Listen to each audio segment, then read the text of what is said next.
Dirty.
Hello, Steve. How are you?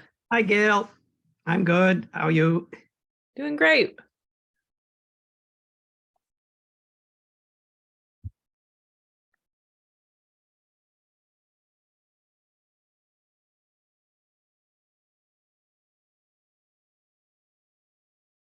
Ooh, alternate Craig is joining. He's my favorite. Ah. It's way better than the original Craig. The alternate Craig is just, yeah. Yeah, that's and I haven't been able to change it. I can change it right now, but I can't get the default to change. Oh, how annoying. I thought maybe we were going to see an Android or something here. It's Craig over ChatGPT. Uh-oh. Have you guys used that at all? Have you played with ChatGPT at all? I have not yet. No, my kids have. Yeah, it's kind of scary. It is. Yeah. Yeah, I don't my day job is doing educational materials for college chemistry, and we're worried about, we do a lot of things with algorithmic variations of chemicals and numbers, so the problems change with each attempt, but this could render that useless. Right. Yeah, no, it's a concern in academia in general. And it's only going to get better. I mean, at what it is, right?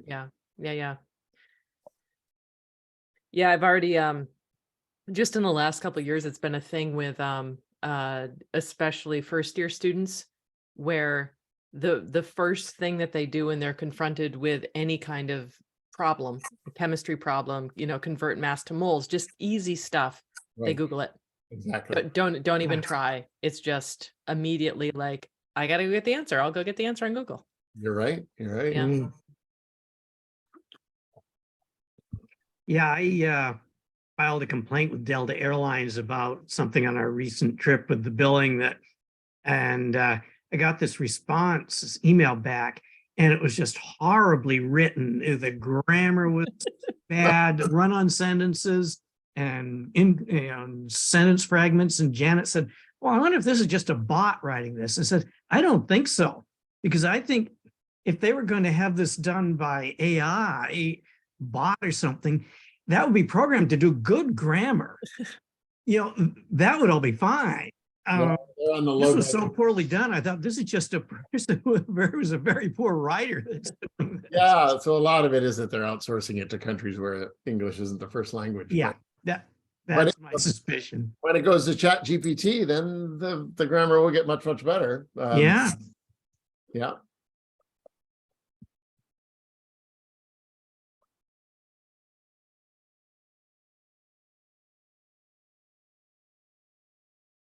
Well.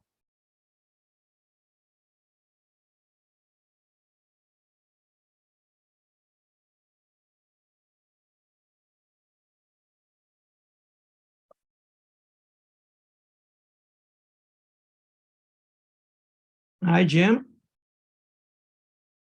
Steve, Gail, Hello. Craig. Hi there. So we're meeting for Graham. Yes, we are. And while we're waiting, I have a procedural thing that, oh, there he is. I'll wait till he gets here. Okay. All right. I'm just going to hold on a second. I'll be right back. Okay.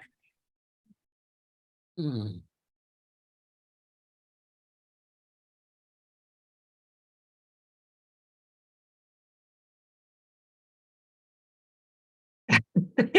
Okay. Nice. Okay. You never can be too careful in your house. Yep. Oh, sorry. These guys didn't get hats. Oh my God. No, everyone got a hat. Everybody got a hat. Yep. Yeah, and I've got my, There we go. Oh, I thought I got special treatment for a minute. Oh, yeah. Okay. all right. I knew Jim would have his hoodie on. Yes, I had to change my attire to make it much more appropriate to this Yeah. Hey, you know, gala every, occasion. Yeah. My swag's at home, so I can't do that. I thought you could just simulate it there with your sophisticated background doctoring. I leave that to Gail. Mm. Yeah. Oh, Well, looking good, guys. We're official now. We weren't official before, but we are now. real deal. Ah, yes. Well, good. Well, welcome everyone. So a little procedural thing that we need to start doing at our meetings, which is as you obviously we're still meeting over Zoom. And one of the things that we need to do at the start of the meeting is that the chairman must announce the name of the members who are participating remotely. So do that, and then we need to do votes by roll call. All right. So it's something we've been a bit lax on. I realize it's a small committee, so it's not, it's easy to do a visual on this, but for going forward, we're just gonna make sure that we do this. So I'm announcing members participating remotely are myself, Gail Huntress, Graham Sefton, Steve Schmidt, Jim Hemingway, and Craig Martin. So that's it. Okay. That didn't hurt. No, that wasn't so bad. And it seems like we get to keep meeting remotely for the foreseeable future. So Oh, that is That's good news. Yeah. yeah, it is. All right, first order of business is approving the previous meeting minutes from March 15th. Can I have a motion? So moved. Second. Thank you. So moved by Sefton and seconded by Schmidt. And roll call, Schmidt, Aye. Hemingway, Aye. Sefton. Aye. Oh my God, this sounds so robotic. I'm so sorry. All passes.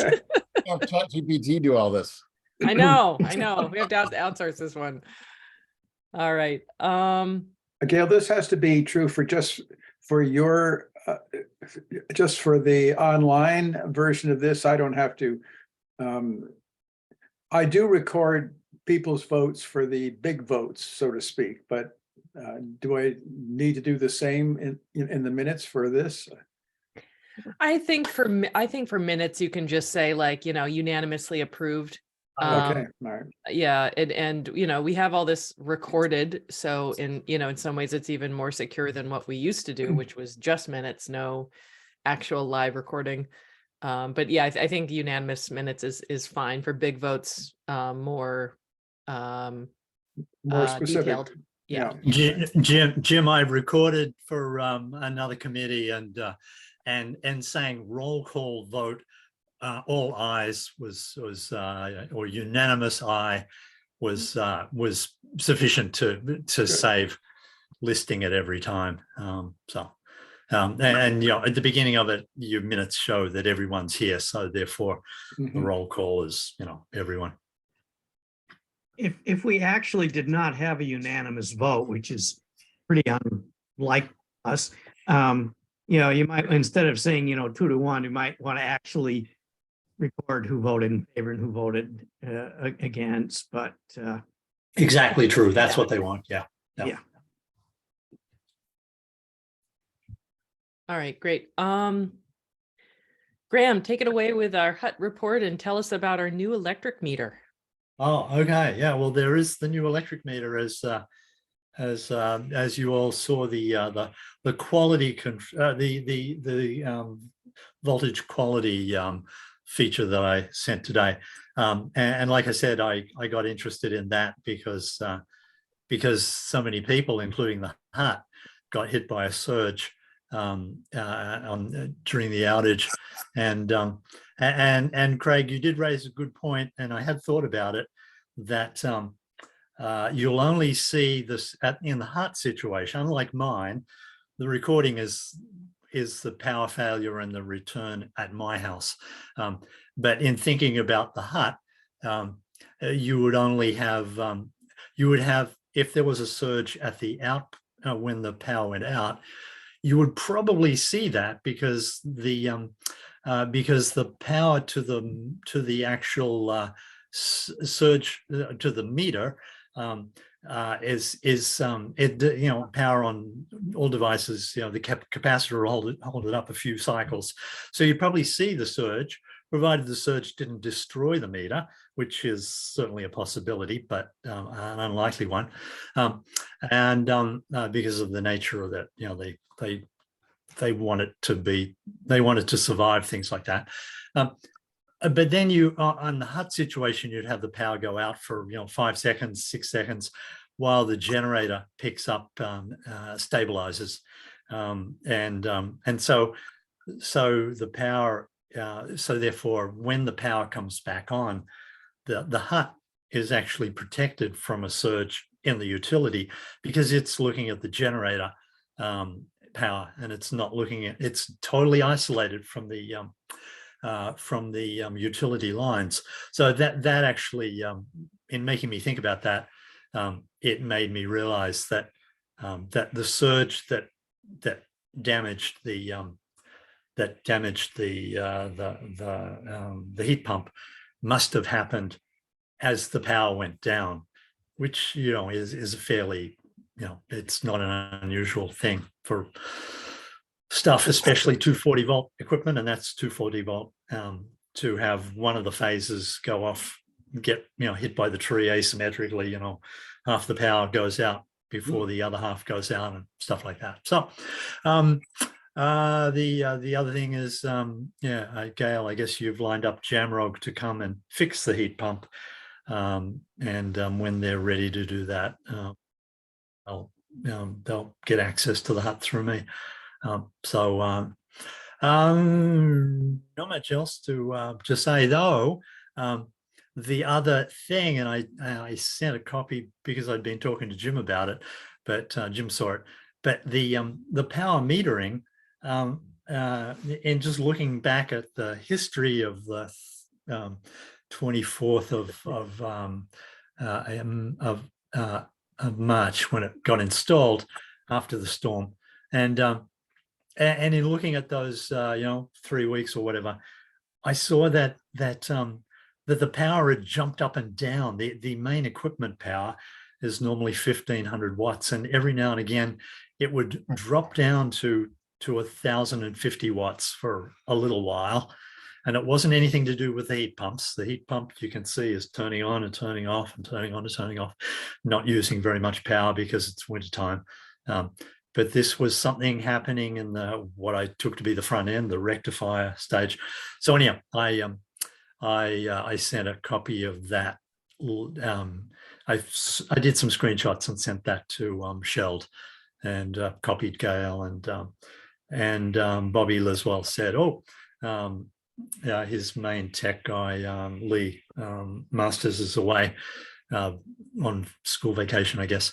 And I think they'll be thinking about that next week, because there's something erratic in this, the redundant rectifier stuff. There's something that seems like it might be overheating and then cooling off and coming back on.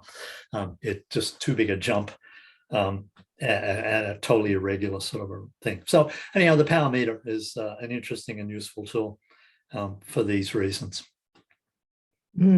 So That'll do for the hut. Yeah, Steve. well, yeah, so that sounds good, that we now have yet another diagnostic tool and another predictive tool here that we can maybe, get a heads up on a component that may be failing or damaged. So that's good. That's why I have it at home. Yeah. Yeah. Couple other questions, Graham.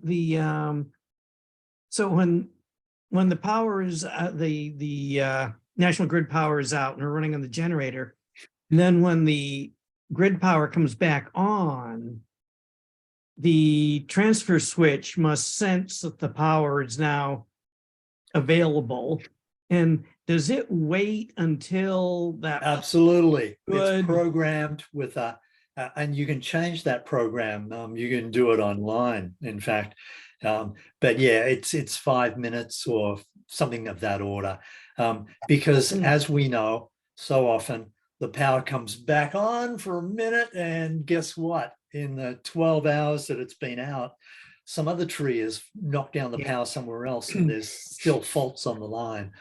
So yeah, it waits about 5 minutes, still running all the time, totally isolating from the utility. And finally, so because the automatic transfer switch is also looking at the power quality, and it's got a little bit of a brain itself, saying, yeah, everything's stable, this is good, we'll go. So that's good. Yeah, I didn't realize that. It's good to know. One other question about the HVAC unit that failed.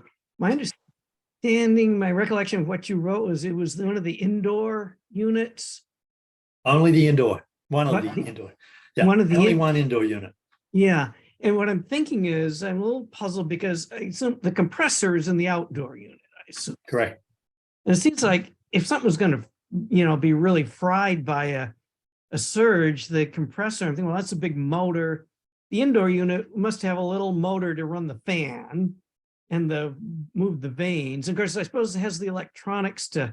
Exactly right. It has the electronics. Okay. And these little integrated circuits are the sensitive things. The motors can take a bump. A surge doesn't hurt a motor. Typically. Okay. A Jamrock will let us know exactly what went wrong. Well, they already said that what went wrong was the surge damage. They called it a head end. I don't know what that is in the HVAC unit. The repair is going to be about $800. I'm holding our insurance claim, and the insurance folks are okay with that until the work is complete.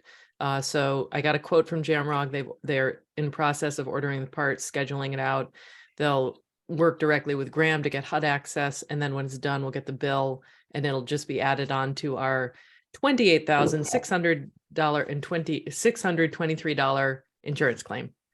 And Jim, to further answer your question, it sounded like they're replacing it at the board level. If you wanted them to do an analysis of what device failed on the board, you'd have to pay them extra or send it back to the factory. And I think we probably we would probably not get a clear answer. That could cost a lot of money. Yeah, odds are they're just going to swap the whole thing out, so they don't even. Yeah. Well, they don't care. Well, that's the way service is done nowadays. You just swap out all the electronics, and which all have 5-volt circuitry on them, and Right. And it's true for whether it's a washing machine, a dryer. I mean, this happens everywhere. Our oven just went out, and it's exactly that as well. It's 30 years old. Yeah. I just Googled Gale, and head end is that controller. Is the controller? Yes. Okay, great. Okay. And Gail, the 28,000 and change, that's the total repair cost. So with the 10,000 deductible, we'll expect to get 18,000. We're looking to get 18,000 back. Okay. Correct. We already have gotten the check from the previous one for 17,000 and change. So 7 that we, Yes. Yeah. So it comes out to 7,000, sorry. And Steve, it's done. According to Gail, you can't increase a budget item, but there is a special way to do accounting for insurance things. So if you look on the next detailed account report that we get, it actually has the deductible in it. And okay. then the overage in it. So it comes out to like 7,000 and change that's going into our maintenance account, but you'll see both the 10,000 and the 17 is the deductible. So anyway, there's a special way that she accounts for that. That's Okay. coherent with Massachusetts state law. Dale, could you give me that 28,000 number again? Like, Sure, $28,623.64. all A right. wicked big storm. Wicked big. Wicked big. Here's a crazy thing. $27,000 of that is labor. Mm. There was only $1,158 in materials. Mm.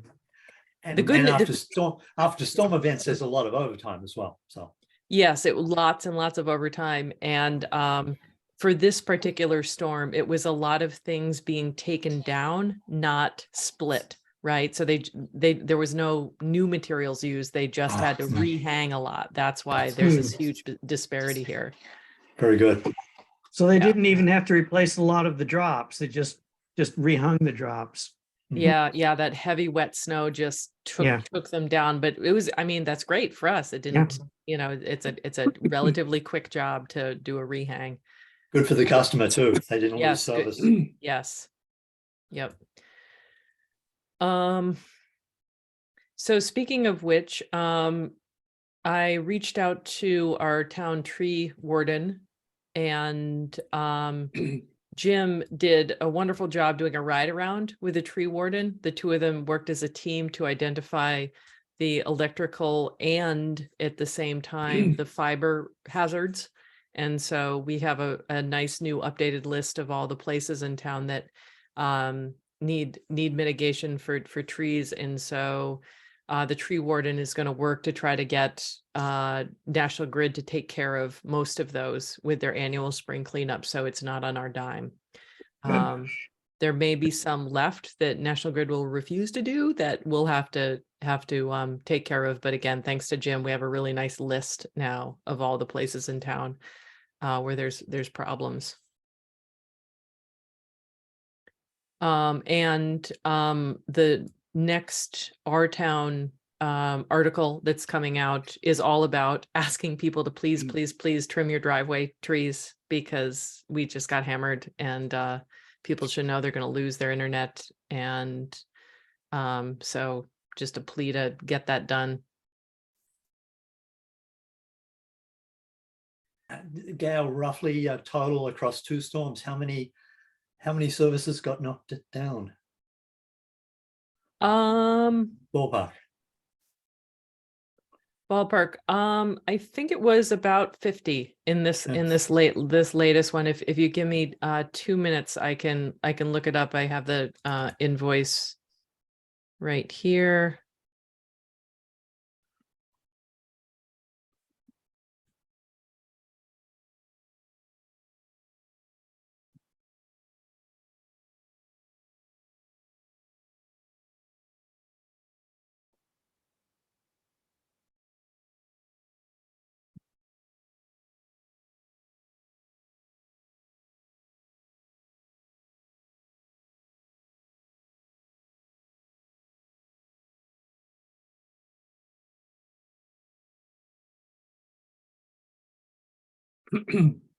$61. Lord, 61 in across 2 storms. 61. No, this was just the last storm. Just in the last one. That's amazing. The one before that, I want to say, was 61 about, drops. That's a percentage of the town. yes, it is. 61 drops were repaired. That should, 60, they were either, not all of them were repaired. Some of Mhm. them just needed a drive-by, and those are Mhm. included as well. 61 service calls essentially. Yeah, 61 Oh. service calls. Oh. That's a good way to put it. Yeah.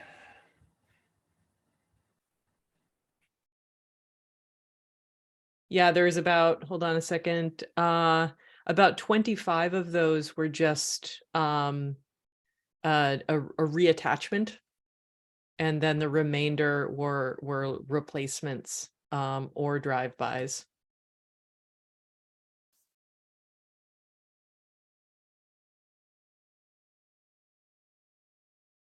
Yeah, so we did not fare well. And we were the only town that really got hit. Leverett did fine. Wendell did get hammered pretty badly as well, but I don't have numbers for them. Mhm. In looking and thinking about, you know, the years going forward, and it was always something we vaguely had awareness of.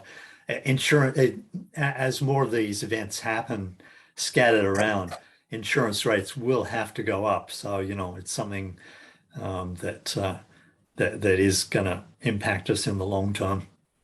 You know, the short long term, that is. Yeah. I don't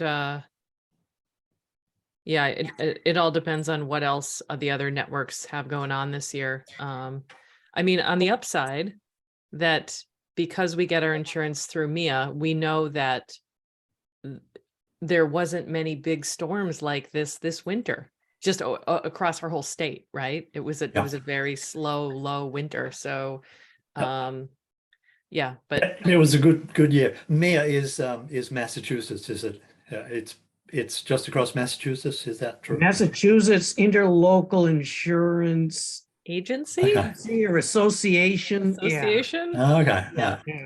Yeah. Okay. Well, that's And thinking about it, you know, I'm sure the hill towns to our west, on the other side of the river, they probably got clobbered too. But what you're seeing is the low population part of the state that was getting hit by this, and the heavy population area to the east not getting much damage. So the overall statewide claim would probably not be bad at all. true, and they have less trees as well. Yeah, that's true. Right. We're outliers on the trees. Are we likely, are our insurance rates likely to go up as a result of these claims? It's a total unknown, Jim, because it's Yeah. it's a calculation that they do is on a statewide and maybe even a Oh. nationwide. Like, you know, I think Mm. the actuaries probably take larger data than just us to figure this out. So it's kind of a wild card. We have no idea. Yeah. Okay. But our filing these claims does not directly impact our premium. It does not. It It's a does not. It's statewide not like car premium. insurance. Nope. Great, great.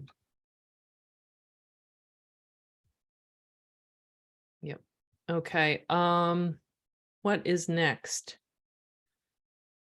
Financial report. So the FinCom meeting went fine. I've submitted the approved budget to Becky in a final draft of the warrant article to move our appropriated funds from 2022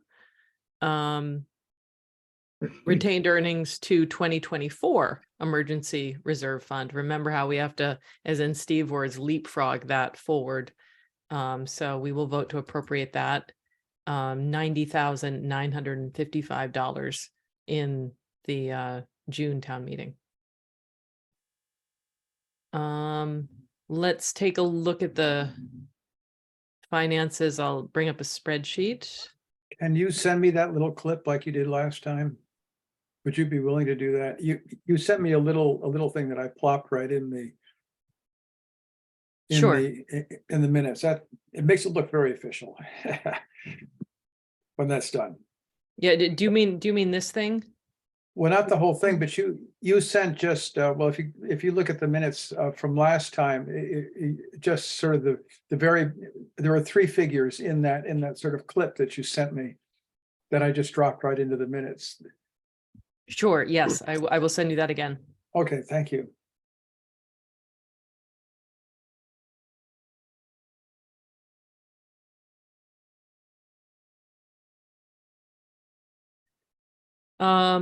So we are in good financial shape. Now, one thing that I've added since our last meeting is another line on here so that we can get a better current idea of profit and loss. The number that I was giving to you before, it wasn't entirely accurate because it includes the emergency reserve, which isn't actually income. So Steve pointed this out to me that it's kind of squiggly accounting to include that if we're really trying to get like a snapshot of what our profit and loss is. So this number is lower. You can see it's lower, but it is more accurate. We're still in excellent financial shape. There is still a debt payment that's going to come out of here for about $100,000. Yeah, we're even with all the repairs and things this year, even if we didn't have insurance coverage, we'd still be okay. So that's profit and loss for the year so far, is it? Is that how that? Correct. Yeah, okay, got it. Yeah, so see how this one is, you may not be able to read it, but it's Yeah, I can see that, yeah. yeah, not including emergency reserves. And Yeah. this one's important because I always try to reconcile it with what Gail Weiss sends out so that we track everything carefully. Gail, the retained earnings, I missed this, the retained earnings for 2022 will go into what in 2024? Right. So our retained earnings from each year get held after an audit Right. and That's right. just live in limbo land until the next upcoming town meeting to appropriate them for the following fiscal year. So we're essentially a full year behind. So our 2022 retained earnings will go on our 2024 fiscal year budget. Okay. For the emergency reserve. Yeah. Yeah. Emergency reserve? Yes. Okay. Okay. 2024 emergency reserve. Correct.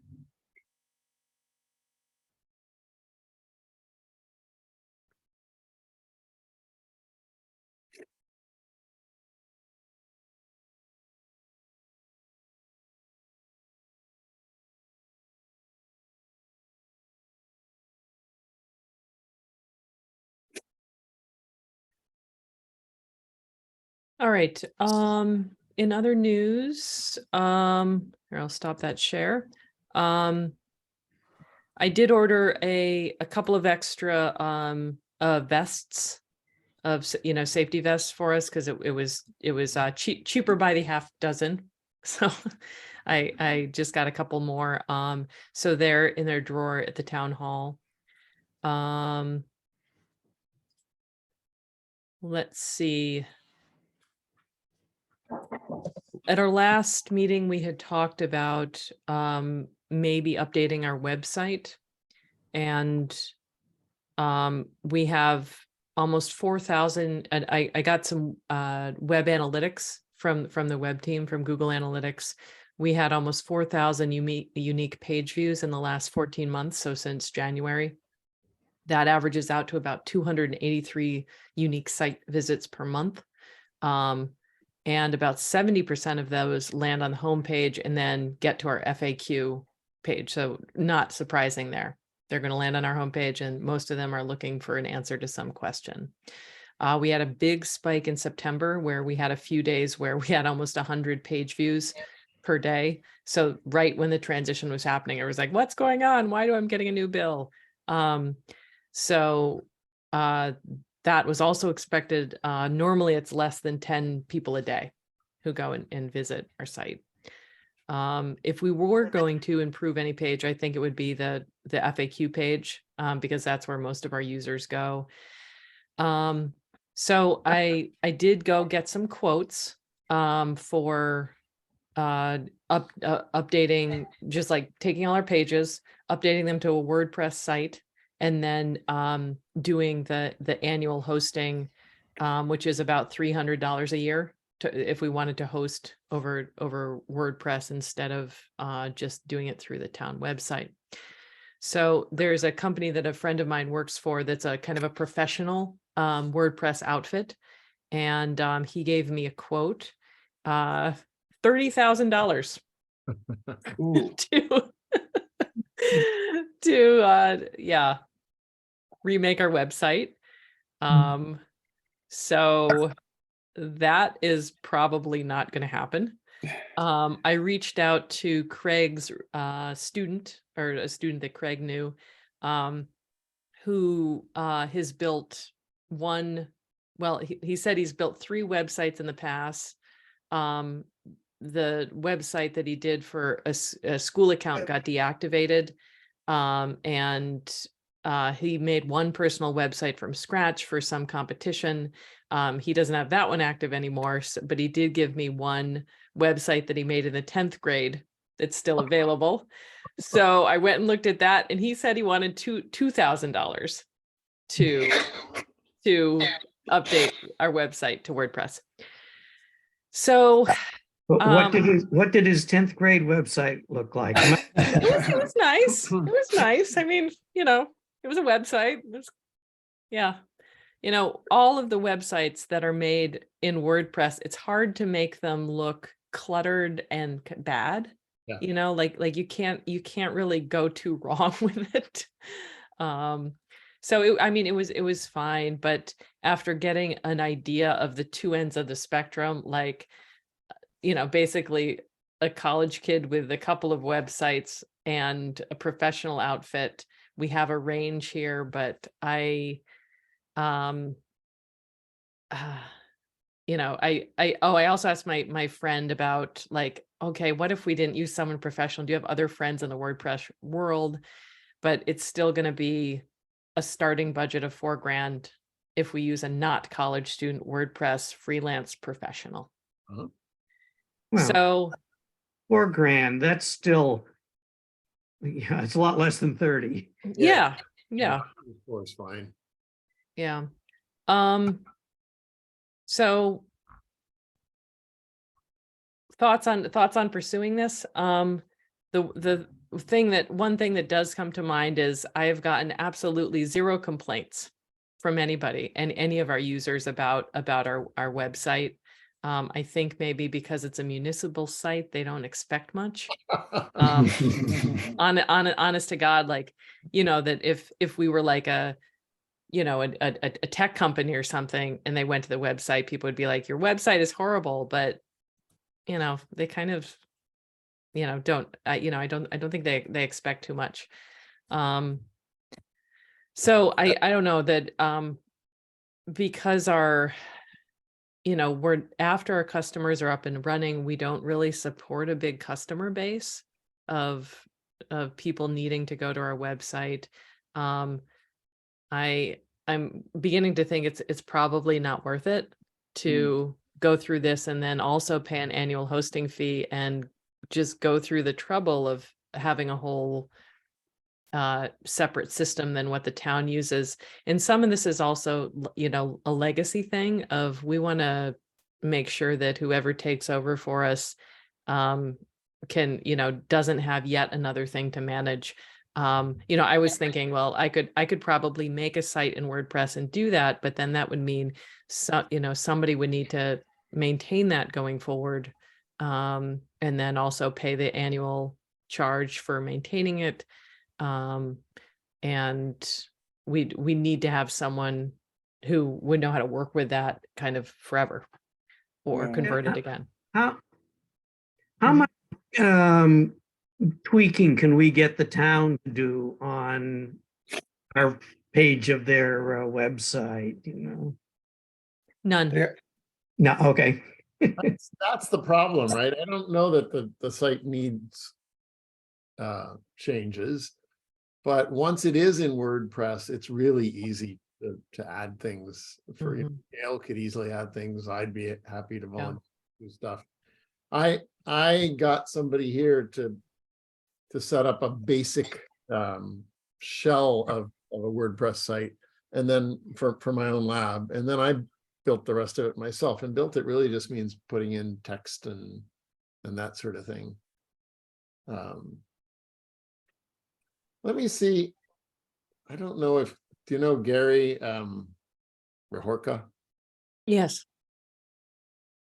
I'll talk to him and ask him if he's ever made just a shell, and we can just play on the side with it. Maybe he'd make one for free. I don't know. I'll talk to him. Okay. Gail, is The ability to edit and change it and adapt, I think, is really important. Anyway, go ahead. Sorry, Jim.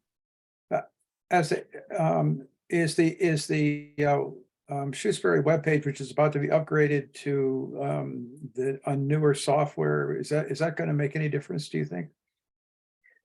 I don't know. I'm not right now. It's in Drupal, and I know almost Drupal, nothing about that. And do you know what the new platform is? Well, no, it's going to be Drupal, but they've been running on Drupal, old Drupal, and now it's going to be new Drupal. And I don't know much about Drupal, but at least it might, it's got to be a step, at least a little bit in a more favorable direction. Maybe it'll be more useful now.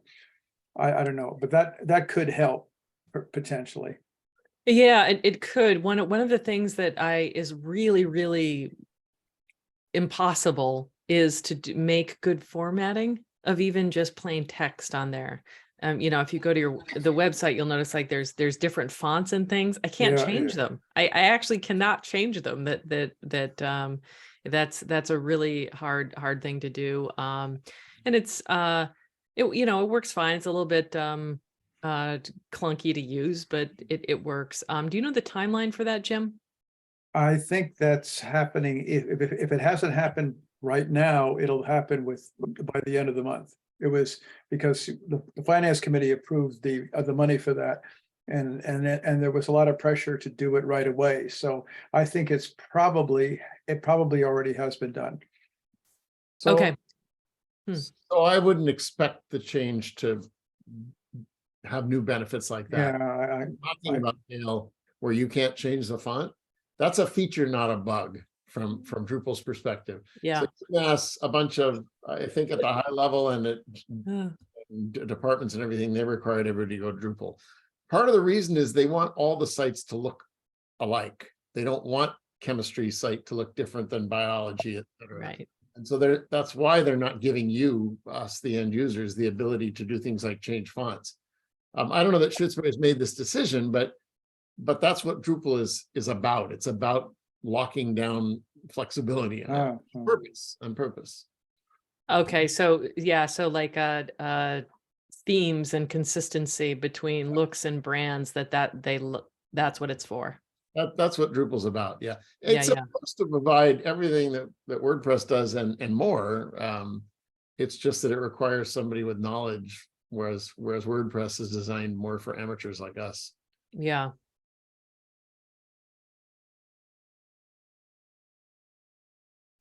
All right, I just logged on to our site to see if I can see any changes. It all looks exactly the same to me in terms of like my admin user login. Yeah. I don't see any new updates or anything to tools. I don't know. The button sets could be different. Yeah, it's probably going to be that level of change, not new buttons. Zippers instead of buttons. Yeah. The advantage that Drupal and WordPress both offer is that the website looks pretty good in a web browser and it looks pretty good on the phone, and they're designed, and both of them are designed to achieve that consistency. So I pulled this up on my phone and it's not bad. I mean, this website isn't bad. It's just that we need to be able to edit it. Yeah. Easily. Yeah. And and I can edit it easily where I can change text, I can add images and stuff, but God help me if I need to change a font or make something bigger, make something stand out. I can bold things. I also, wonder if maybe I I just haven't dug enough. I asked the web team of like, can you format this? And nobody mentioned anything about doing things like HTML tagging, but that could be an answer here too. Gail, did you say you can? Did you say you can put in images? You could, you could format a page and insert it as an image. Then maybe. That's kludgy. No, you don't want to do that. No, Okay. because yeah, we don't want to do that because we actually tell people, because we don't have a search feature. We say use your Makes it hard to browsers. search. We want the text to be readable by the browser to search. Got If it. you're looking for router to type for that. And I take back what I said earlier. It does, the new Drupal is updated. It's there. It's there. But Good, okay. Yeah, it still doesn't look like it has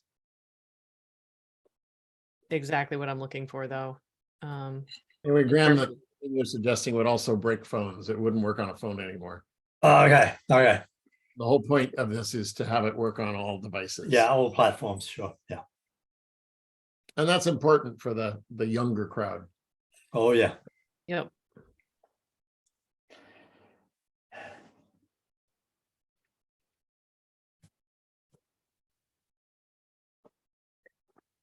All right, well, action items on this. I'm gonna just put an action item for myself to play around with HTML tagging on format to see if I can help us along at all.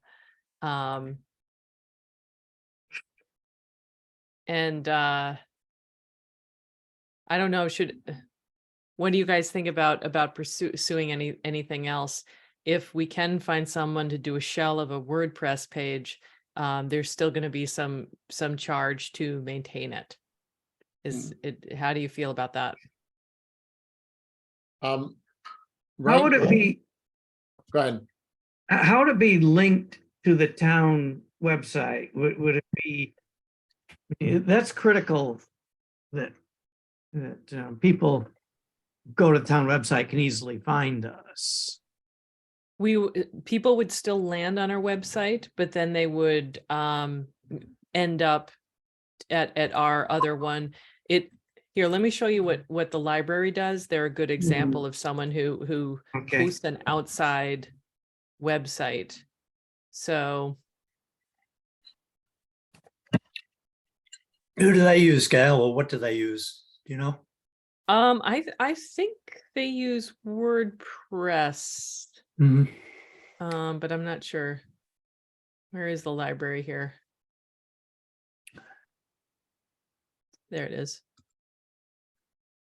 So when you go to our Shutesbury, oh, I'm not sharing. Sorry about that. Nope, messed up again. I think you were sharing. You were sharing. It was I working. was sharing, and then I unshared it. Oh, geez. Okay. So we end up on the library page. Yeah. And then it just has basic information, and then we click website, and then we move over here. Okay. Yeah. To their fancier website. The little thing on the bottom says this is a Google Sites. Oh, yeah, look at that. Good spotting. Oh. Huh. That's interesting. Oh, actually, and their address says that too. Yeah. Yeah. Sites Yeah, we Google. can Google. Regarding WordPress, I have two things that are not UMass that are hosted on GoDaddy. Mm-hmm. It's $100 for a couple of years, I think, and they do updates when they do it all when new versions of WordPress come out. They just do it automatically, so there's no maintenance overhead other than the fixed. Okay, other than the small hosting fee. Right. Okay. If I wanted help from them, I'm sure they would charge me, but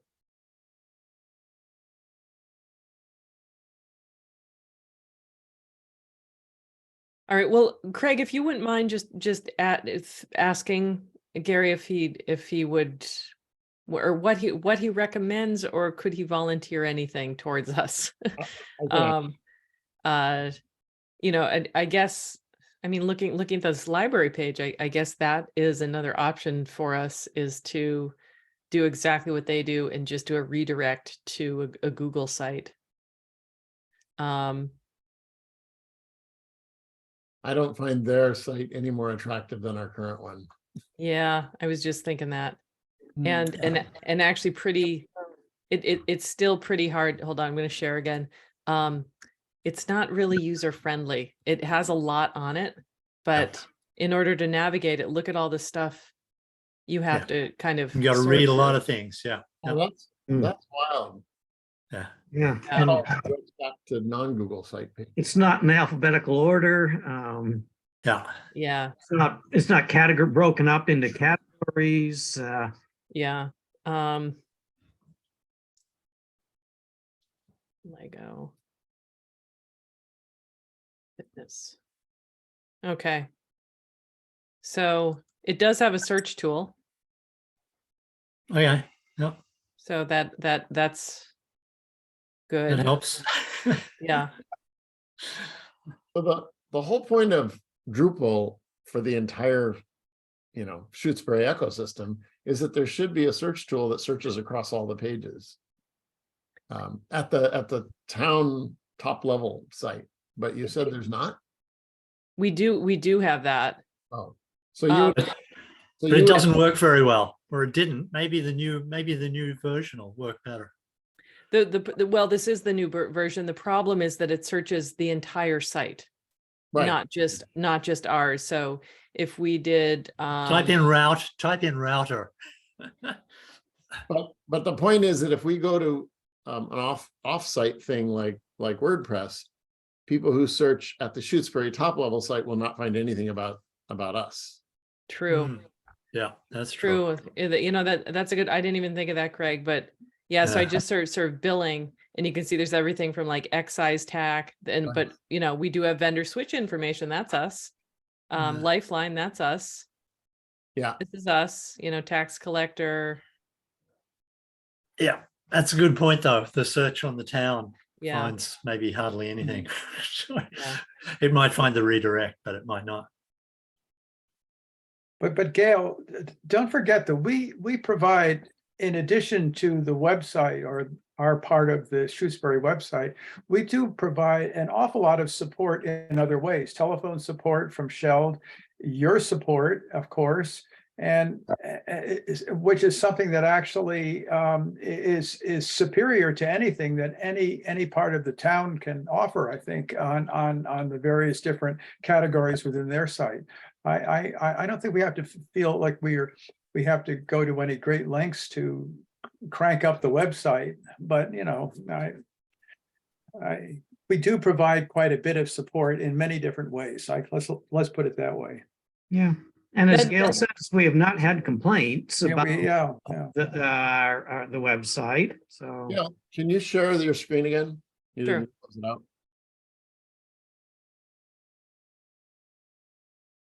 You get this search and you see all the things, but look over on the left, you can narrow it to results by broadband committee. That's cool. Yeah. Okay, I think that's new. Okay. Yeah, that's good. Yeah. As much as I would like to off of Yeah. Google. Well, that's helpful. That's very That's a helpful. better search. The last time I searched the town, that didn't. Yeah. It wasn't that functional. Yeah, maybe that's a new feature. Yeah. Oh, well, I got some good router questions here. Mhm. Okay, this is better. This is better. Yeah. The search is much improved. Yeah. Okay. good. Huh. Well, since the search is improved, I'm actually tempted not to do anything with this. Because that's what most people are. This is how they're using the site, is they're coming here to look for an answer to a question. And on our top page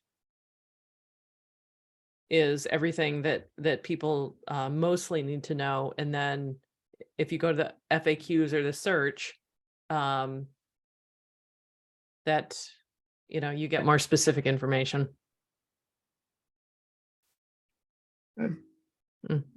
Yeah, that looks. Yeah.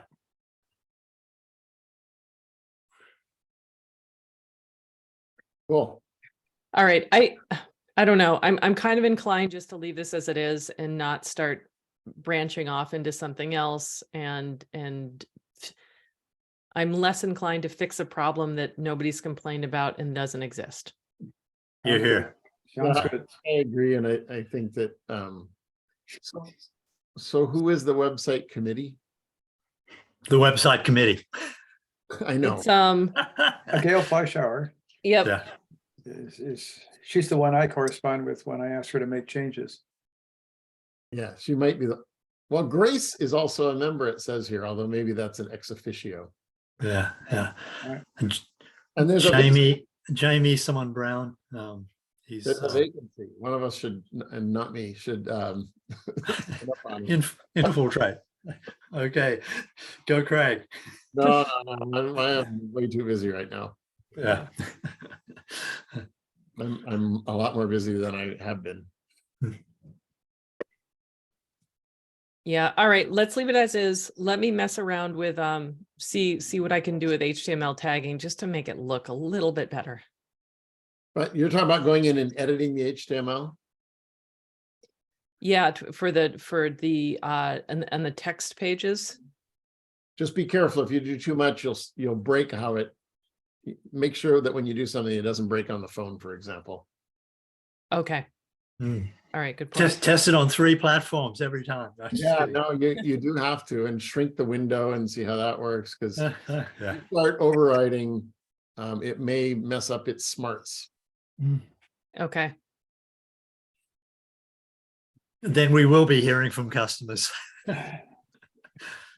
Yep. All right. I will try not to break anything. That will be my goal. All right. Right, we covered the website. All right, so the other fixing something that's not broken problem that we need to talk about is the routers. Yeah. So I did some digging into our integrity calls and our truck rolls.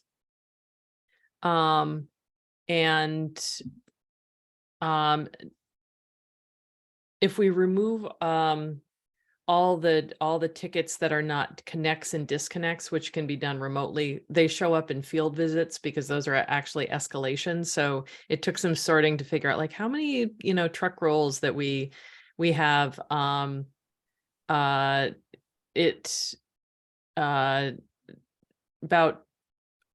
10 or so trouble calls per month. So, 2 a week. And I had Lee at Shell do a quick analysis, and so out of those 10, 3 of those were router issues that could have been solved over the phone.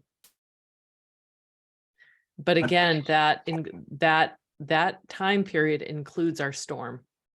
And one thing I realized with the saving truck rolls, that saving whatever truck rolls get saved probably doesn't pay for the whole service, but it's a huge improvement to a customer who doesn't have to wait until someone does or doesn't come with a truck.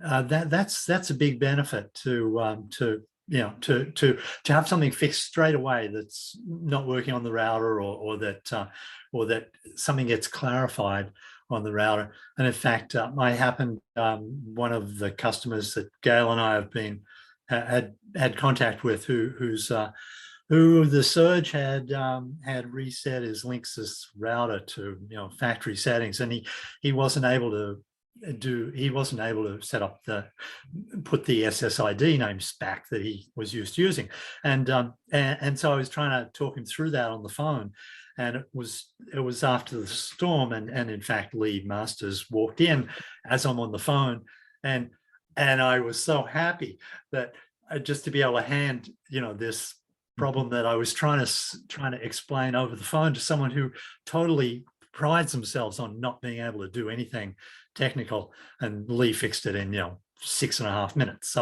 So yeah, that's something that he could have. That's something if he had a U6 Gigaspire, that it could be done remotely without a truck roll. He was in town because of the storm, so he just dropped in and fixed it then. But there's truck rolls that don't have to happen, and people get fixed straight away, or their answer, they get an explicit answer of, instead of I actually phoned Integrity guys a few times just to sort of say, well, how do you answer this sort of problem? How do you answer that sort of problem? And if they can't see the router, then it's kind of, they're in the dark. It's guesswork, and the customers know that they won't talk about the router because they don't support the router. So it's not fun for the Netegrity guy, nor is it fun for the customer in that situation. Yeah, I think what we're really looking at here is customer experience. From a monetary standpoint, we can't justify it, because on the screen here you'll see our break fix breakdown that Steve was great about getting for us. So ignore the installations line that has nothing to do with sending a truck roll. And you can also mostly ignore the inventory thing, because in fiscal year 21 we just bought a bunch of inventory. But running a managed router per year is going to cost around 24,000, and look at the truck rolls costs, right? We're nowhere near that. So if we do it from a purely and where we pay the same amount for an integrity support if they get 800 calls a month or 2 calls a month, right? It's a flat rate fee for service. So in terms of dollar amount, we can't, there's just no question, we can't justify managed routers. So really, I think what we need to talk about here is the customer experience. Right. And is it worth it to do this kind of upgrade? So how about we offer it as an option and people can choose it if they want and pay the extra? I would definitely pay $5, $6, $7 extra a month for that service. Today I asked the Netegrity guy, can you tell more about my ONT because of the managed router? There are questions, and sure enough, it was true that there were questions that he could tell, he could answer explicitly about the ONT, which they're supposed to support anyhow, but he could tell more about the ONT because he could see, because of what the router gets and what the router doesn't get, it gives him information about the ONT. Yeah, if people were told that they had, even now we have different tariffs for, you can have just internet, you can have $60 a month, you can have internet with a phone, you could have internet and a managed router with advanced diagnostics, an upgraded router with advanced diagnostics. I realized, even though at one point I suggested we could call it business class, that's actually, that would set people's assumptions about a level of service that might be way 4-hour response, fix it now sort of thing. But we could easily call it an upgraded router, an upgraded managed router with advanced diagnostics, and I'm paying 60. If I just had internet, I'd be paying $60, and I can get 24/7 answers on my ONT and hardly anything about my router. And yet my router might have, some houses will have 20 devices connected to them, and it's going to be Internet of Things. There's going to be more and more things. Being able to ask questions about those more and more things, some of them very important to people, the HVAC control, I'm away from my home. I'm concerned about it. I can phone integrity. Okay, Jim, say your turn. I love the hand raise. Yes, Jim. Oh, yes. I'm using all these fine technical features here on my Mac laptop. But the problem, Graham, isn't the problem is that we can't do it on an optional basis. Everybody has to sign up. I know that we have to do it for everybody or nobody. Isn't that the case? No, that's not true. Are you sure? I'm almost. I thought we At had. the moment, mine we had is different to yours. No, Oh, he's talking about put- bureaucratically from Sheld or somebody. Right. If the customer has one of the new Calyx U6 routers, yes, they have to pay, or we have to pay for that. So it is, we'll call it router dependent, but if I just keep my old Linksys, Okay. All right. then there is no charge for that. Does that So make sense? yeah, okay. So it is in a sense optional for those who want to spend the bucks. And I think Yes. we should charge for this, I'll put it out there. If you want super duper duper service and all these wonderful benefits, then it's going to cost you X amount more per month. And then we can factor. And an upfront charge for the router. Yeah, and an upfront charge for the router. I think that certainly sounds like I just thought we had to go at all or nothing. That's all, and I would object to that. No, Person. it's not. Steve? Yeah. Does our contract with Sheld allow us to have them bill at two different levels to bill the extra for the customers that have the managed routers? They do already with phones, 2 phones. I mean, But that's in account our contract. I just want, this is something that's not in the contract, so. have to be renegotiated. Yeah. They've already said that they can and will do this for us if we Okay. have a split. I actually don't know if it's in the contract specifically of like, hey, some people can be charged for this service and others, but they said they do it for their current Okay, customers. no, and as they long do as that. they've said they can do it, then fine. Yeah. So, but we also have to be careful about what we promise. So Graham started going off about how Sheld was going to help the person talk to their HVAC. That's beyond the level of managed router. Absolutely. But Service, and Sheld is not going to do that. no, but they can tell you whether you're even connecting. They tell you that and only that's the advanced diagnostic. No, it is not support for anything except the router. Absolutely true. Anything that you own beyond the router is your thing. But to be able to tell whether it's communicating to the other thing is very useful.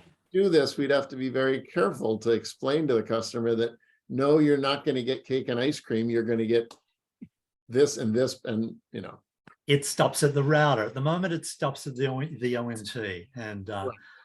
and that's too hard for a lot. a large percentage of our customers don't know the difference between the two.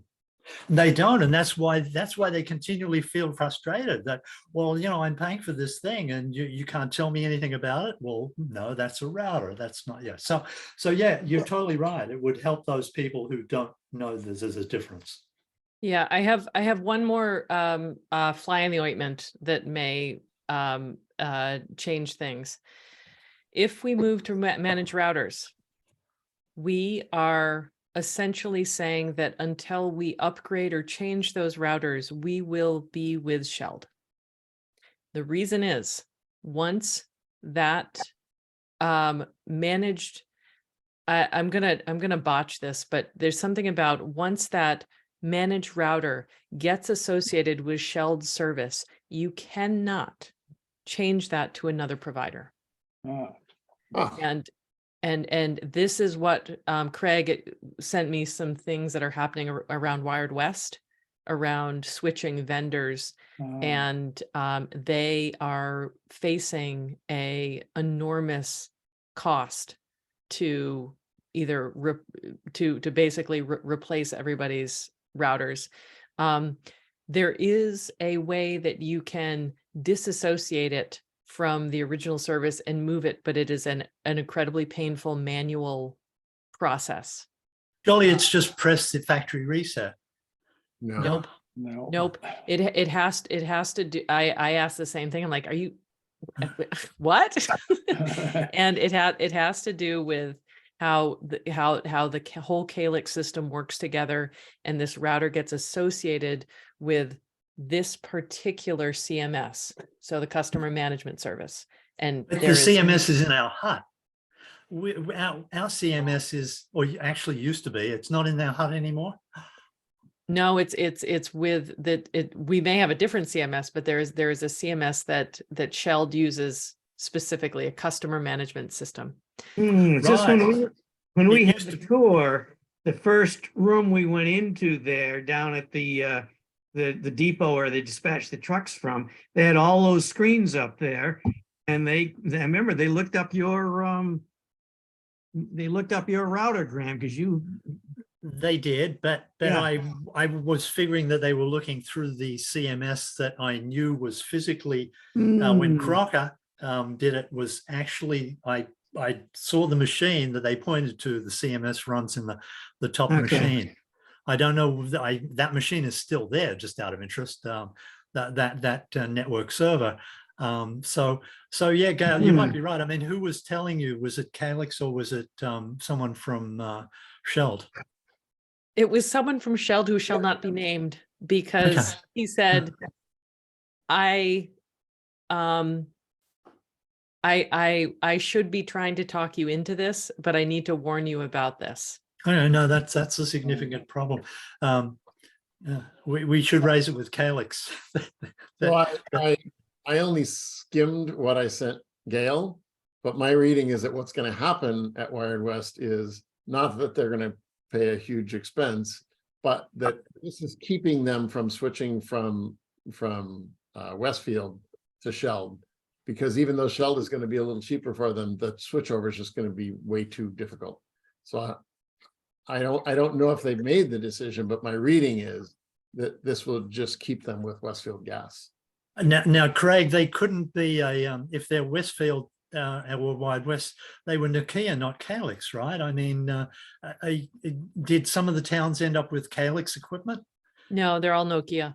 Yeah, so therefore it doesn't make sense that they've got a Calyx licensing, or I don't see how that could be I mean, it could be something similar in Nokia's case, but it's not Calyx. Oh, all right. Then I have to say I'd have to go read more to tell you the answer to that. Okay, yeah. But there may be similar problem. I don't know. Yeah.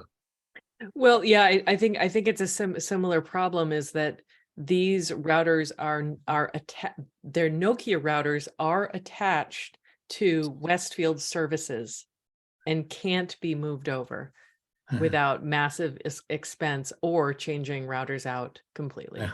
Well, of course, if they're going from Westfield to Sheld, then they're going from a Nokia ecosystem Mhm. to a Calyx ecosystem. They probably do both, or they might do both, Steve, because they otherwise they have to change out all the equipment in the hut, which obviously they're not thinking about doing that. Yeah. Or, no. Yeah. Jim, you have something else? Isn't the Wired West or Wendell's, New Salem, and everyone who is wired into Westfield, aren't they using the Smart RG router? And if they are, that is a managed router, Yes. or am I wrong on this? No, my recollection is the same. They are using a managed router with the Nokia system, and that's one of the reasons why they're also paying more per customer for all of this, is because the costs included ongoing operations expenses to run them. Mhm.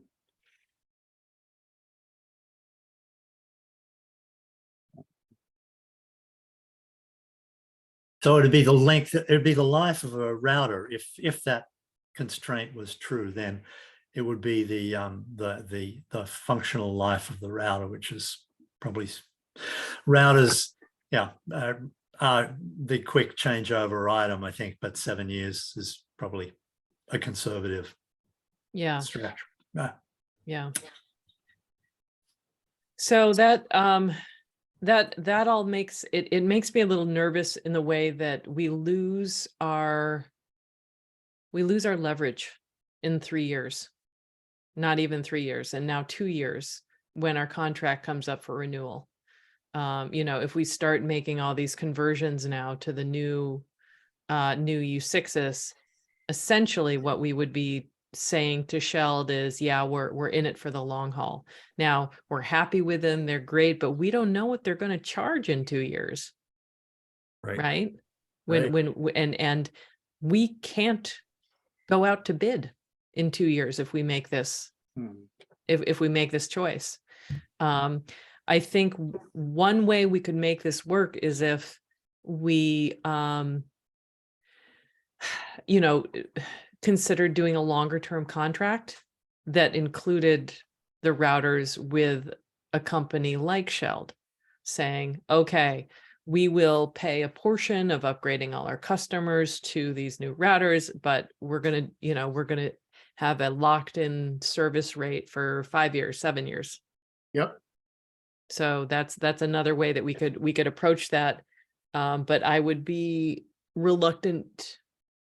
Well, we can't really do it until 2 years from now when our contract is up. Right. Yeah, though, because it's an IGA, we could renegotiate something when you think about it. You know, if by mutual agreement, IGAs are very flexible. True. That's a good point, Graham. Yeah, I suppose that we could go to them and say, hey, we want to break our current contract, consider doing a new one that includes managed Don't say routers. break, but we want to Negotiate. Renegotiate. We want to renegotiate for improvement. Yeah. So Yeah. Aren't we financially locked into Shell for 5 years though, because of the Crown Castle? No, I made sure it was portable. yeah, I remember That's that right. was Okay. Yeah. that was Yeah, important. that's right. Yeah. All right. Well, it's a little more complicated than It as all things broadband, it turns all out things, little yeah. question Yes. turns into a big question. There's Turns it layers of the We onion. replace the routers based on when we think they really need replacing. Yeah. At that point, do what Gail suggests, and we can Yeah. different models, right? One model where we're locked in for the life of the router, and one where we're not. I like that plan. Yeah. Okay, so yeah, all good. There is one question we can't wait on is what do we do for customers in the meantime? We have Yep. new installations. We have some routers that just end their life cycle early. They get broken. The Linksys 7300s we have now are discontinued. I had Bobby buy another batch of them to get us through. I think he got something like 25 of them. But they are going to run out at some point. But I sent you a link. Yeah, 7,500, right? Minor Oh. change, I think. Just you think just get the next new model of it? Yeah, I think that's Yeah, fine. it looks identical, it works identically, and Okay. is current. Whereas if we try to buy 7,300s, we're probably getting refurbs and Yeah. under the, and which may not be all that reliable. All right, so just move forward, continue getting the 7,500s until this question becomes, no, they've stopped making those too, or our customers are ready for an upgrade. Yes, Sure. I think the 7,500 will probably be around for at least 3 or 4 years, but then there'll always be routers, other 76 possibilities. Right. Yeah, I think that's a fine solution. We're not replacing routers very often, are we? No. No, it's a rarity. I would say we have more new installations Yeah. than we do with routers, with some of the new homes that have been going up and the housing churn, because the housing market is so hot that new residents are coming in, and some of these old houses that have just been empty, or summer houses are being bought up and need internet. Good. We should have for new houses, we should have a Wi-Fi 6 version. No, Yeah, we should. It's a superior thing. So many people do Wi-Fi calling, Craig. I do Wi-Fi calling on the current one. It's perfectly fine. It's sad to do something that is that virtually for virtually the same money. It's so close, and it's just a better Customers differently. standard. I don't know if this is relevant or not, but just remember that Leverett is going to be even less inclined to follow any sort of router change, because they have deliberately kept routers out of their service, so to speak. Yeah. So Leverett is going to be their relationship with Shell is going to be even more closer to the way we are now than. Am I making sense? You know, if you understand what I mean. Yes, they have wild or router soup there. Yeah, router because soup, yeah. everybody bought it's alphabet soup that everybody got their own. And so and I could not I was talking to Margie a couple of weeks ago. They're not changing anytime soon. No, I They didn't do think not so. want to. For them, the system that they have works, demarcation at the house, Yeah. nothing inside. When a customer calls for service, they explain that if they say, okay, the signal's coming to your house, you're going to get charged if we send somebody out, and a lot of people just pay. Mhm. And someone comes out and works with a router. One difference that they have is that they still are contracted with Collins Electric to do that work. So they're local and they're cheaper Mhm. for truck rolls to do that kind of thing. And so, Yeah. I don't. And the person who fixes at the house level, I think, is kind of more a local, not even a Collins person, but a local. Grace Electric. Yeah, right. Yeah, it's someone who just is handy on. Well, I do service calls in Leverett, and if You're even cheaper. This was a $75. I don't charge run. anything. The local person was charging $75 an hour, and that's cheaper than Collins. I think Collins may have been the ones who would send them. They were the dispatch, but if it looked like a problem that didn't need a bucket truck and was inside the house, then Collins was sending. At least a year ago, when I talked to them, they were dispatching someone local. Gail, did Margie give you any idea about how many truck rolls or how many service calls there are that are the way things are now per week? I mean, you said 2 to 3 per week or per month. Is it that require a router problem that requires a truck roll? I was wondering what's Leverett's statistics are by comparison, if there was any way to know that. Probably not. I mean, it's probably more intensive. Yeah, I asked, she didn't know, and she said there's no way to get it because it's not visible to them. Because the dispatching, if it's not something that they pay for, they have no visibility into what's happening. So yeah, we don't have an answer to that, of how many router service calls, customer pay ones there are. I see. Yeah, well, that makes that makes sense. Yeah. Gail, this is a tangent, but you might report on what Leverett is still paying for maintenance overall. Yeah, they're still close to 80 grand a year. Mm-hmm. I mean, it's a little bit nuts. I just want to remind everyone of our manual maintenance, which is this, not 80,000. So they're actually paying 80 in expenses, or they're budgeting for 80? They're budgeting, and they're getting close to that every year, and they have not reduced it. How? Yes. Wow. Well, yes. But that has a lot to do with the original installation that was done by, what was a company, that crazy company that Matrix. Matrix. Yeah, whatever it was, they had so much problems with the way they put the fiber in the ground and everywhere else, and it's just sloppily done. We were just very lucky to have Certex and Triwire doing it, and they were not. And they also have a much higher debt service than we do, because they had to borrow money at a much higher rate, and they spent a lot more money than we spent. So that might or might not have something to do with all of this extra cost as well. Well, I don't think that factors in because Yeah. we're just talking about annual maintenance. We're Okay, all of right, 80 all right, grand. That it- doesn't count the debt service and everything does not go towards that. 80 grand, that's, oof, that's, I know. wow, that's a lot. So So maybe, yeah, what do you call it? Router soup is has got a downside. Yeah, well, if if it can be traced back to router problems, yeah, I guess. right, but keep in mind that those calls, if it's beyond the demarcation point, Mhm. that's not part of the 80,000 either. The customer's paying for that. Oh, yeah, yeah. Well, So Shouldn't be yeah, routers. it Yeah. really is Yeah. repairs. It really is repaired. Huh. Well, it might be the outdoor routers, but I doubt it. I really think it goes back to the original fiber installation, which was Yeah. just sloppily done.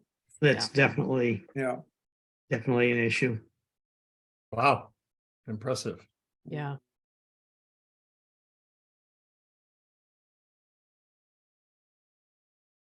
Gail, were you able to get, were you able to ask Sheld for a monthly sort of report on how many trouble tickets they or help tickets they get and how many escalations? Can they do a report like Crocker used to do? Yes, and I do have access to it. It is not user friendly. Hold on, let me pull up my stats on it of what I found.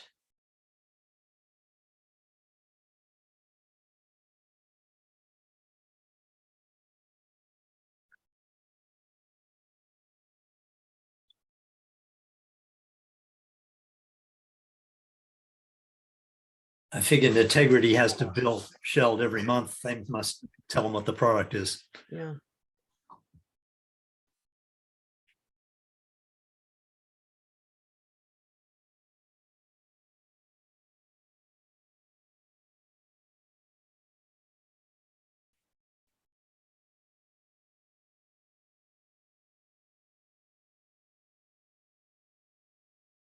I'm just doing a quick check to make sure there's no customer identification. It's just addresses, so I think that's okay to share publicly. Yeah. So this is a report of all of the field orders, and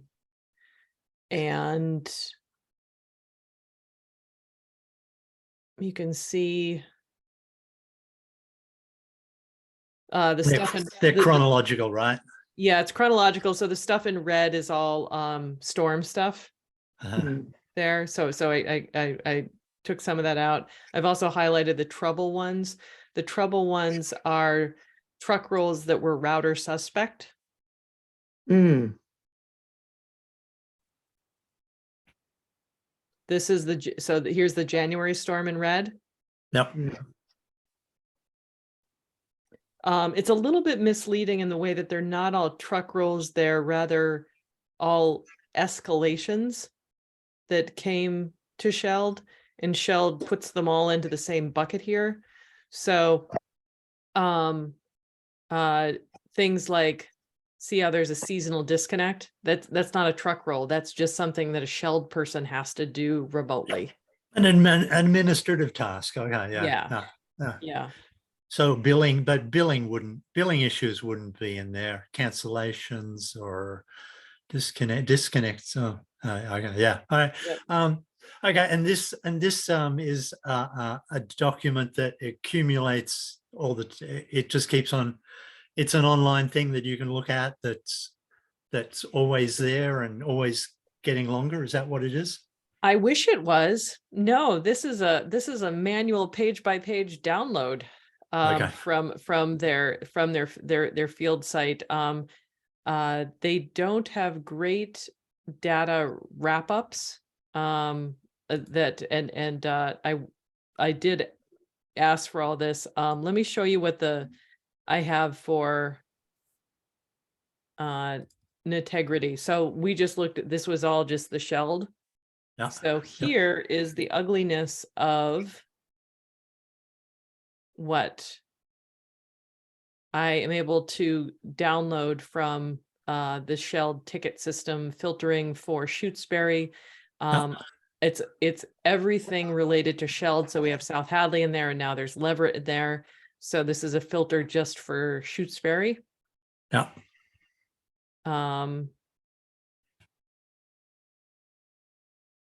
You'll see these splits here because I have to actually copy and paste from the web page to get it into a spreadsheet.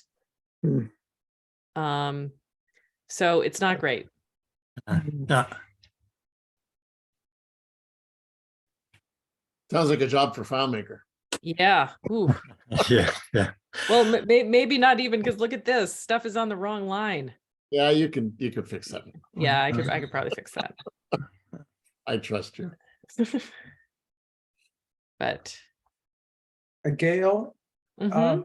you said, I missed this figure that you gave before. How much do we spend on average per month for service calls?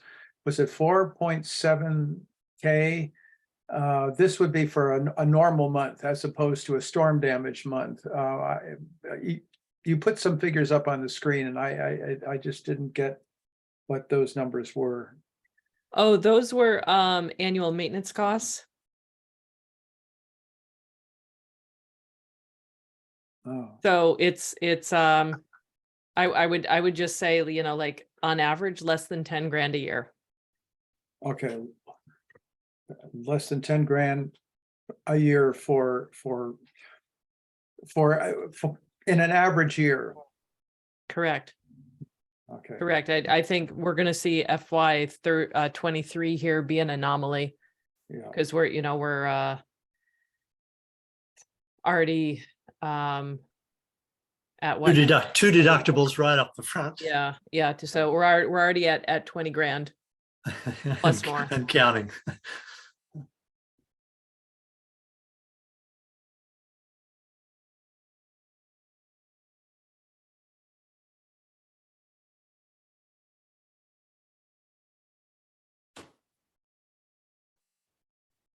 All right, I should take this one down because it does have customer names on it. Are those data dumps that they send to you, or that you have to go online to pick off their site? I have to pick them off. Yeah. If there's specific or like meaningful something that you're looking for, is there something specific or meaningful that you're looking for in that, or just like number of tickets per month, or Number of tickets per month. number of tickets per month? But I could go to this website and pick off the filtered Shutesbury stuff. So, you know, I mean, it's of interest to me. It probably, you know, there's, I don't have to make anyone else do it, and I might not do it every month if no one else cares. But it's, I don't know. You have to share the access for me to get there. Yeah. Unfortunately, Graham, I think Shell's going to be a little squirrely about that, because it's a portal to all of their customers. Mm-hmm. And so let me ask them if it's okay if I share that with you, and there, so that you can get visibility. If they're not okay doing it, then I can still run a monthly report. Okay. Yeah. All right. Ask them.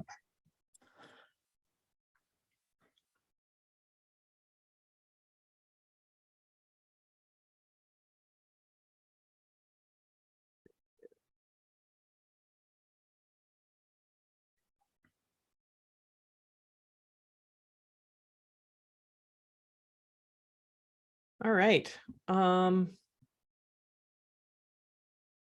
That is it for my list. Does anybody have any other business?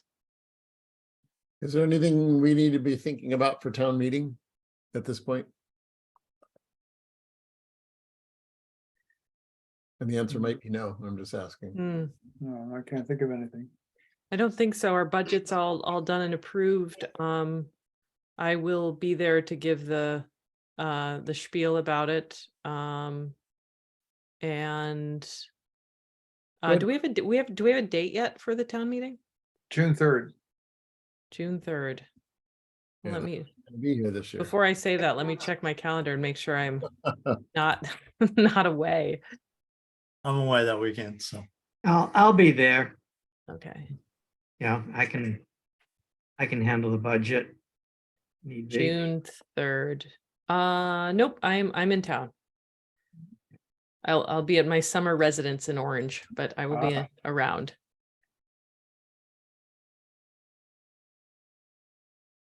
When do you relocate this year, Gail?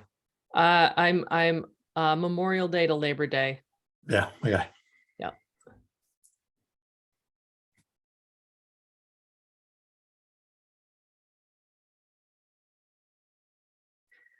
The only thing that we had talked about is at some point getting together and wearing our Shutesbury swag and taking a group photo to put on our website of our team. So it sounds like town meeting isn't a great place to do that because Craig's going to be away, but at some point in the next couple months. Do a screenshot right now. Yeah. Just move close to each other. Yeah. You know what? That's actually not a bad idea. We could totally do a It would look very broad. It would look very broadband. It would look very broadband. All right, that's what we'll do. That's what we'll do because I think getting all of us together may be a challenge. So next meeting, and I'll send out a reminder. Wear your gear, and we'll take a Zoom photo, and that's what I'll put on the website. Oh yeah, and we just got to get your box in the middle of the screen so that you've Shutesbury net connecting us all there. Yes, yeah, very much so. Very important. All right, You're on the top left-hand corner right now on my screen. Should we all use the same Shutesbury net background that you're using or no? we certainly could. I could send this background along to everybody. Would that look more professional? It probably would. I think just looking at once is like it would look too Yeah. cluttered. It would cluttered? aesthetically. Okay. Yeah. But maybe we can have all forest. If you can share the forest there, Craig. I'll pick something less cluttered than this. All right, sounds great. So I'll make a note of that for our next meeting. And during the meeting, if y'all need to pause and run out and get your hat or whatever, we can accommodate that. And then we need to send to Asha. Since Yes. it's through Yeah. Asha that we got this. So Oh yeah. I am actually not going to be at the next meeting, so. Well, That's okay. That's okay. We'll do it at the next one. Okay. Yeah, Craig, you could also just send me a screenshot of you in any Zoom window and I'll just Photoshop it in. Any Zoom window. Any Zoom window wearing your Shutesbury swag. Yeah. All right.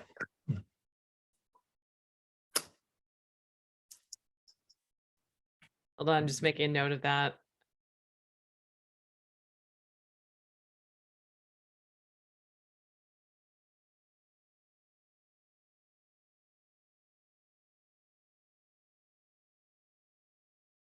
All right. Anything else? All right, great. I will talk to all of you Motion next to month. adjourn. Happy spring. Enjoy it. Bye. All right. Bye-bye. Bye-bye.